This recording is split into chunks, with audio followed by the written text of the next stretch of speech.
மகாராஜாதிராஜ சோழ நாட்டின் தலைநகரான தஞ்சையில் தாண்டகவேந்தர் அப்பர் பெருமான் தனது பொது தாண்டகத்திலே கருந்தின்மை குடி என்று பாடி அருளிய திருநாவுக்கரச பெருமான் பாடல் பெற்ற வைப்புத்தலமாக விளங்கக்கூடிய 2000 ஆண்டுகள் பழமையான தஞ்சை பெரிய கோயிலுக்கு முன்னதாக சுந்தர சோழன் கரிகால சோழனால் திருப்பணி செய்யப்பட்ட தஞ்சாவூர் கரந்தை பகுதியில் அமைந்துள்ள திருக்கோயில் வேறு எந்த சிவாலயங்களிலும் காண இயலாத காண்பதற்கரிய திருமேனியாக வானில் நட்சத்திரமாகவே காட்சியளிக்கும் அருந்ததி தேவி இந்த ஆலயத்தில் வசிஷ்டேஸ்வரர் அருந்ததியாக மணக்கோலத்தில் காட்சியளிக்கிறார்கள்.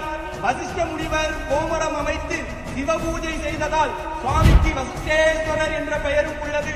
சோழ மன்னனின் கருங்குஷ்டம் நோயை தீர்த்து கருணா சுவாமி என்று பெயர் பெற்ற கருந்திட்டை குடி மகாதேவர் கரந்தை மக்களின் காவலன் சிவபூத கணங்களின் தலைவன் எங்களின் எஜமான் பெரிய நாயகி தாயார் உடனாகிய கரந்தை கருணா சுவாமி எழுந்தருள்கிறார்.